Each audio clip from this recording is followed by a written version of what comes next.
What if the most powerful revolutionary of the 20th century didn't carry a gun, but a book? What if a leader rejects riches, abandoned power, and walked away from the presidency with no mansion, no millions? Just a belief that a nation could be built on truth, unity, and justice.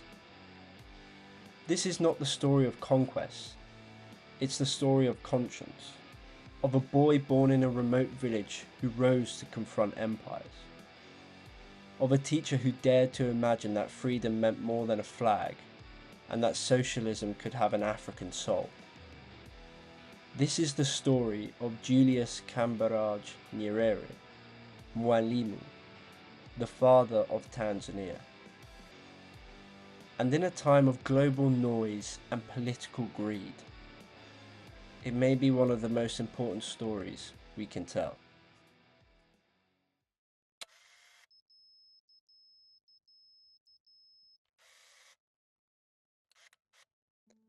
Before he became Mwalimu, the teacher, before the speeches, the marches, the independence flag, he was just Julius. Born on April 13th, 1922, in Mwitongo, a tiny corner of Ujamaa village in northern Tanganyika, Julius Kambarage Nyerere was the second of 8 children from his mother, Mugaya Nyang'yombe, one of the 22 wives of Chief Nyerere Burito, leader of the Zanaki people. His father ruled under both German and British colonial systems. Their homestead was a world of polygamy, ritual, rain gods, and cattle, a mix of ancestral tradition and the sharp edge of colonialism. Julius's early years were shaped by this contrast. Ancient ways on one side, colonial power on the other. As a child, he herded goats and helped cultivate millet and cassava. He underwent Zanaki initiation rituals, circumcision, and the filing of his front teeth into sharp triangles. His spiritual world included rain spirits like Kambarage, the very name he would carry. In 1934, at just 12 years old, he was sent to the Native Administration School in Musoma. At that time, almost no African children had access to formal schooling, let alone in English or Swahili. But Julius excelled. Within 6 months, he had skipped a grade. He wasn't athletic, he didn't care for football. He spent his free time reading, quiet, determined, watching. His academic brilliance earned him a scholarship to Tabora Government School, an elite colonial institution where Britain groomed loyal African administrators. He improved his English, devoured books, and joined the debating club. His peers found him kind but fiercely competitive, always aiming for top marks. But while other boys dreamt of white-collar jobs, Julius questioned the entire colonial order. Even then, his mind was turning to politics, to justice and identity. Though raised in Zanaki traditional beliefs, young Julius became drawn to Roman Catholicism. He walked 14 miles with a school friend to learn from the White Fathers. Eventually, he converted and took the name Julius at baptism, a name he later called silly, yet carried for the rest of his life. In 1943, Nyerere enrolled at Makerere College in Uganda, then the pinnacle of higher education in East Africa. He studied Latin, Greek, biology, chemistry, but his true passion was philosophy. John Stuart Mill's work on liberty and women's rights struck a chord with him. He even won a writing prize for an essay applying Mill's feminism to Zanaki society. While others partied or played sport, Julius read late into the night. He became a committed Catholic activist and helped revive the Tanganyika African Association at Makerere, a move that marked the beginning of his political awakening. After Makerere, he returned to Tabora as a teacher, choosing a low-paying mission school over a government job. He gave free English lessons in the evening and organized debates. He built a house for his widowed mother and resisted the colonial elite's comfort. He also fell in love, not with a girl chosen for him in an arranged childhood marriage, but Maria Gabrielle, a fellow teacher and devout Catholic. She would become his lifelong partner. In 1949, encouraged by an Irish priest, Father Richard Walsh, Julius sat for the University of London entrance exam and secured a scholarship to study abroad. That same year, he boarded a plane for the first time and flew to the United Kingdom, to Edinburgh. At Edinburgh University, he studied history, economics, and philosophy. He was one of only 2 black East Africans in the city. And yet, he found acceptance, not just in the lecture halls, but in the streets and the cafes. The absence of overt racism gave him hope that a multiracial Africa was possible. He read the papal encyclicals, studied social anthropology, and argued constitutional law with British tutors. He worked on Welsh's potato farms and sent money home. And he wrote articles warning against British schemes to federate East Africa under white settler rule. In 1952, Julius Nyerere graduated with his degree. He returned not as a colonial subject, but as a revolutionary mind, armed with books, belief, and purpose. He was no longer just Kambarage, the herder boy from Ujamaa. He was now Mwalimu, the teacher, and his lessons were just the beginning.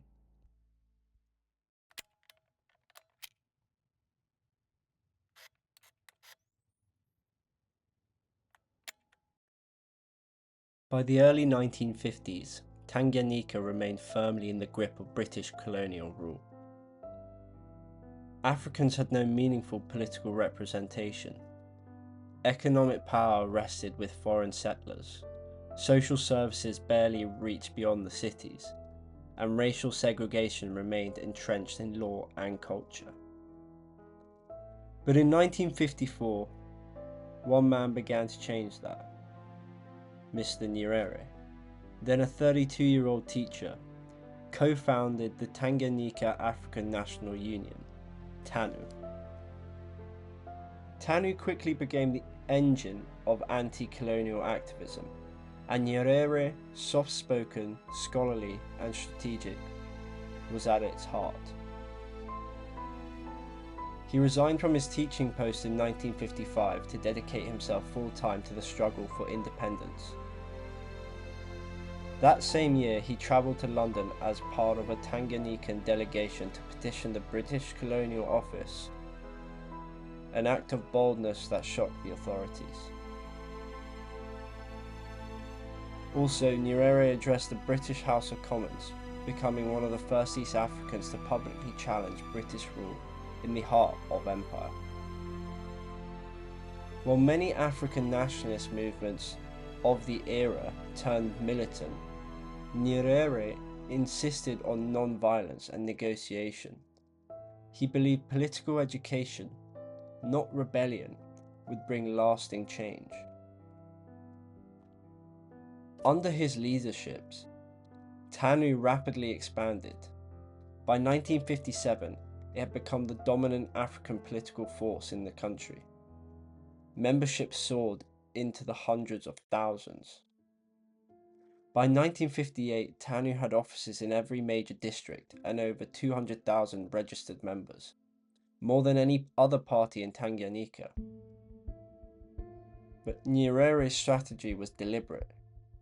he used Swahili to unify ethnic groups. He organised civic workshops to prepare future leaders, and discouraged tribal politics, fearing they would tear the country apart before it was even born. In 1958 and 1960, under increasing British pressure, partial elections were held. TANU swept them both, winning the vast majority of African seats. In the 1960 general election, TANU won 70 out of the 71 elective seats in the Legislative Council. By now, Nyerere was not just a politician, he was a national figure, calm, honest, and incorruptible. His reputation for humility stood in stark contrast to the colonial officials who governed from above. And on that day, December 9th, 1961, Tanganyika became an independent nation, and Julius Nyerere was sworn in as its first prime minister. A year later, he would become president. Nyerere had achieved the impossible, freedom through peace, but he knew that political independence without social transformation would mean little. The real work was only beginning. At independence, Tanganyika had 12 university graduates, fewer than 30 doctors, virtually no national industry, and a population just over 10 million. He was not a liberator in the mold of a general. He was something rarer. A leader who built power not to keep it, but to share it. Julius Nyerere also once said, "Freedom is the right to decide your own destiny."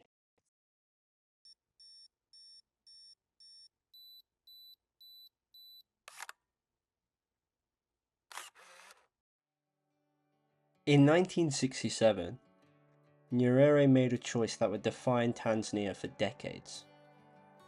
With a stroke of a pen, he launched Ujamaa, his vision for African socialism, a bold, indigenous experiment in collective living, self-reliance and equality. Ujamaa wasn't imported from Moscow or Beijing. It was born from the village, from familyhood, from the African tradition of sharing. The Arusha Declaration outlined the foundation: nationalize banks and large industries, limit foreign investment, ban public officials from owning property. But its heart was rural, bringing Tanzanians together in a collective village where everything was shared: land, labour, and life. For many Tanzanians, Ujamaa was their first experience of national belonging and basic dignity.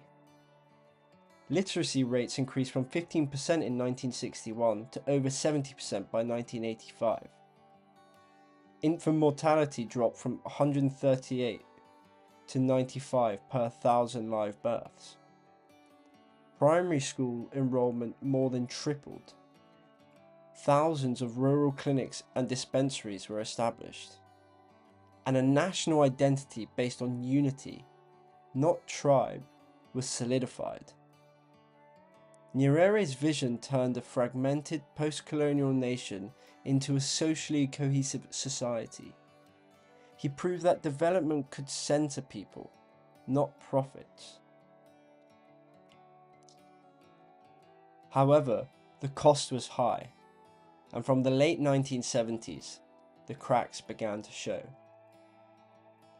Their GDP per capita declined by 1.1% annually during the 1970s and 80s. Forced villagization displaced over 11 million people, often without proper planning or infrastructure. Food production stagnated, and state-run farms underperformed. Tanzania's external debt ballooned, leading to a reliance on foreign aid. Many villagers felt coerced, not empowered. Bureaucratic mismanagement and drought made shortages worse, While Ujamaa aimed to eliminate poverty, it sometimes deepened it.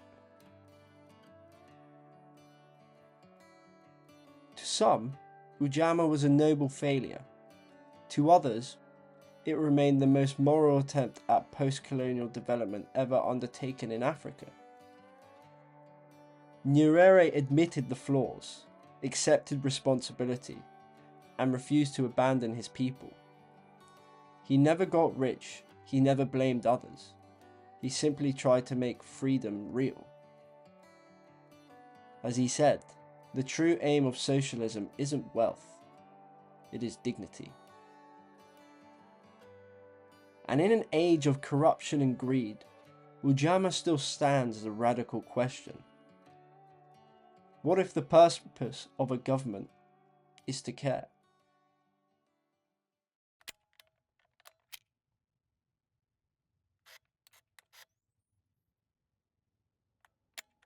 In January 1964, the Indian Ocean island of Zanzibar exploded into revolution. The century-old Arab-led government, backed by a sultan and supported by former colonial powers, was violently overthrown in a sudden uprising led by the Afro-Shirazi Party and leftist revolutionaries. The revolution was swift and bloody. Within 24 hours, the Sultan had fled. Over 4,000 people were killed. A new revolutionary government took control, led by the radical John Okello, and quickly recognized by the Soviet Union and East Germany. From Washington to London, alarm bells rang. The West feared a new Cuba was emerging in East Africa. And in Dar es Salaam, Julius Nyerere saw the storm coming too. If Zanzibar tipped fully into the communist orbit, it could trigger a Cold War crisis in East Africa. For Nyerere, it wasn't just ideology, it was geography. Zanzibar sat less than 40 kilometers off the coast of Tanganyika. But Nyerere wasn't only worried about global politics, he had serious challenges at home. Though independent, Tanganyika was financially fragile. The economy was underdeveloped, exports were weak, and the government still depended heavily on British loans. Their GDP per capita in 1961 was $120. Their budget deficit in 61 was over 20%. And in contrast, Zanzibar's economy was far stronger, fueled by its profitable clove trade and having deep water port. Zanzibar had resources. Tanganyika had size, stability and leadership. The idea of a union, once unthinkable, suddenly became urgent. On the 26th of April 1964, just 3 months after the revolution, Julius Nyerere and Abid Karume, Zanzibar's new president, signed the Articles of Union. From that moment, Tanganyika and Zanzibar became the United Republic of Tanzania. 2 nations, 1 future. And Nyerere said, "Unity will not make us rich, but it will protect our dignity, and in dignity there is strength." The union was not without tension. Zanzibar retained its own president and internal autonomy in many areas, but Nyerere believed the fusion of these 2 very different lands was necessary, not just for Tanzania, but for Africa's future. In the age of empire and superpower rivalry, unity was its own form of resistance. April 26 became a new Independence Day, a new flag, a new identity, and the first real test of Nyerere's dream, a united, sovereign African nation, forged not by conquest, but by a common purpose.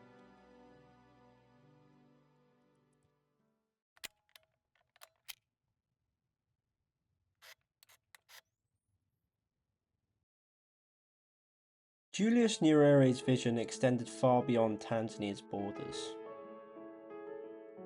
He believed the freedom of one African nation meant little if others remained under oppression. From 1960 onwards, Tanzania became a sanctuary for liberation movements from across the continent. The ANC of South Africa, Frelimo in Mozambique, and ZANU and ZAPU in Zimbabwe, SWAPO in Namibia. Nyerere provided land, military training, passports, and most importantly, protection. Tanzania didn't have much wealth, but it gave what it had. It became a base of African resistance, a moral compass in a continent struggling to shake off the weight of empire. But in the late 1970s, Nyerere faced a crisis that could not be solved with diplomacy alone. Uganda, once a close neighbour, had descended into terror under the military dictatorship of Idi Amin. Political killings, ethnic purges, mass disappearances had turned Uganda into one of the most feared regimes on the continent. In 1978, Amin invaded northern Tanzania. Claiming the Kagera region, he declared it part of Uganda. Civilians were murdered, homes were burnt, Tanzanian soil violated, and Nyerere, a man of peace, had to make the decision to go to war. In early 1979, Tanzanian forces alongside Ugandan rebels launched a counter-offensive. Within weeks, they had pushed deep into Uganda, and on April 11, 1979, they captured the capital city of Uganda, Kampala. Idi Amin fled into exile. His regime had collapsed.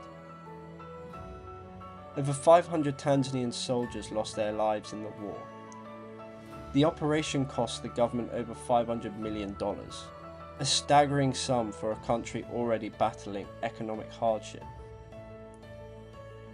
The war was costly, in blood, in money, in morale. Tanzania's economy, already struggling, was pushed to the edge. But for Nyerere, there was no alternative. Standing by and watching genocide next door was not an option. To this day, Tanzania remains the only African country to have overthrown another African government through military intervention.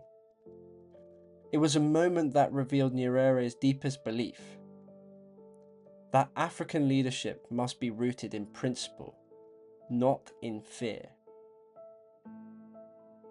Nyerere had no desire for conquest, only to defend the values that had guided him his whole life: freedom, dignity, and unity.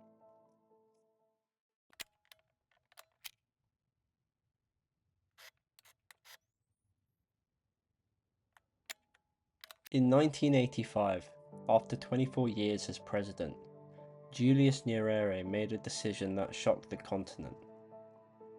He stepped down. There were no protests, no power struggles, no emergency amendments. He left quietly, on his own terms.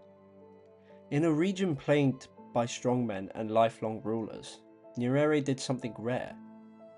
He let go. As he once said, "Leadership is a privilege to better the lives of others. It is not an opportunity to satisfy personal greed." But retirement didn't mean retreat. Nyerere returned to his modest home in Butiama, his birthplace. There was no mansion, no private security force, no presidential convoy. Just a quiet house, a simple life. In the years that followed, he chaired the South Commission, advocating for equitable development among nations of the Global South. He mediated peace talks in Burundi. He travelled. He listened. He advised. Always serving, never seeking.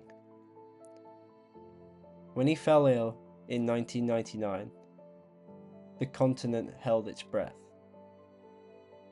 He died in a London hospital on October 14th. Tanzania didn't just lose a former president, it lost its moral anchor. He died as he lived, quietly, humbly, with integrity, and he was buried in the same soil he was born in, watched over not by statues, but by the people whose lives he had shaped.